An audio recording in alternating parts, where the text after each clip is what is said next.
Every morning, Kabul wakes up to the sounds of explosions and gunfire. Unlike in the past, Afghan army and police officers are no longer the main targets. In the past 3 years, more than 65 civil society activists and journalists have been killed in a campaign of targeted assassinations. Among the killed are staff members from this private television news channel, One TV. Journalists were killed in a bomb explosion at the Shashdarak roundabout in Kabul in 2018. Among them were our colleagues Nawroz Ali Rajabi and Ghazi Razoli. Nowadays, reporters are directly targeted. Previously, they were targeted, but not individually. Many journalists have left the country. Most of our female colleagues have left their jobs. Their safety is more important than anything else, and right now it cannot be guaranteed. Aman Farhang is one of the few One TV journalists who continue to report from the field. He has already been injured by attacks twice while at work. For the past 3 months, the editorial meetings have been held remotely.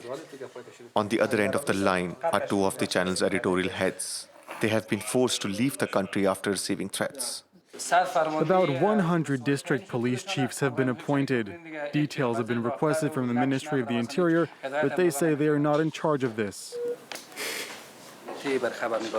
Because of the threats, some of our colleagues are working from home. The threat of targeted assassinations has increased in recent months. Many journalists have been killed in Helmand province and Kabul.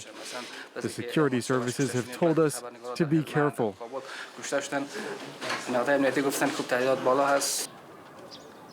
On January 17th, 2 female Supreme Court judges were shot dead by a group of armed men in the heart of Kabul. The attack occurred only a few meters away from the home of one of them. She said goodbye and left. 4 minutes later, I heard gunshots. We ran into the street. We saw the car had stopped. My sister was in the back. She was dead. Approximately 300 women serve as judges in Afghanistan, a major step forward since the fall of the Taliban regime in 2001, which did not allow women to work.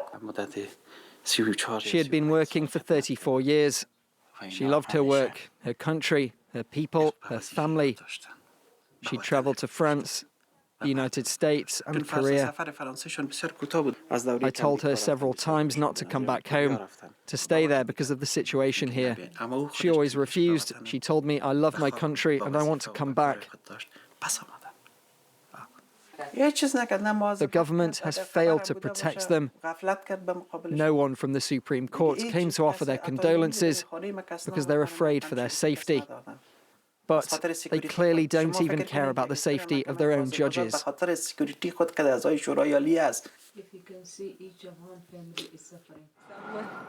Government employees are among the main targets of the insurgents. Frishta Hussaini Sadat works at the municipality and is a former taekwondo champion. 3 years ago, she escaped death when she was stabbed by a group of men near her home. I tried to defend myself and they hurt my hand here. There were 3 of them with knives. They tried to stab me in my belly, but they didn't succeed. I was hit in the elbow, knee, foot and hand. I have scars all over my body.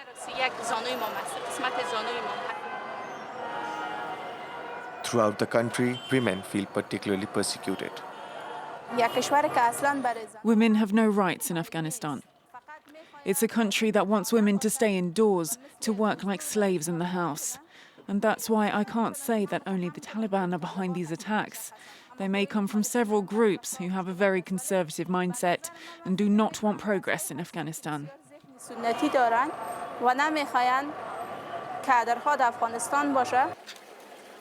We find Aman reporting from a refugee settlement. Most of the families here have fled fighting from their home regions.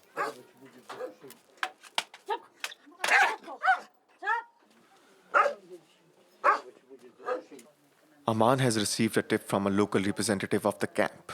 An 8-year-old girl has been forcibly married to a 14-year-old boy and is being mistreated by her in-laws.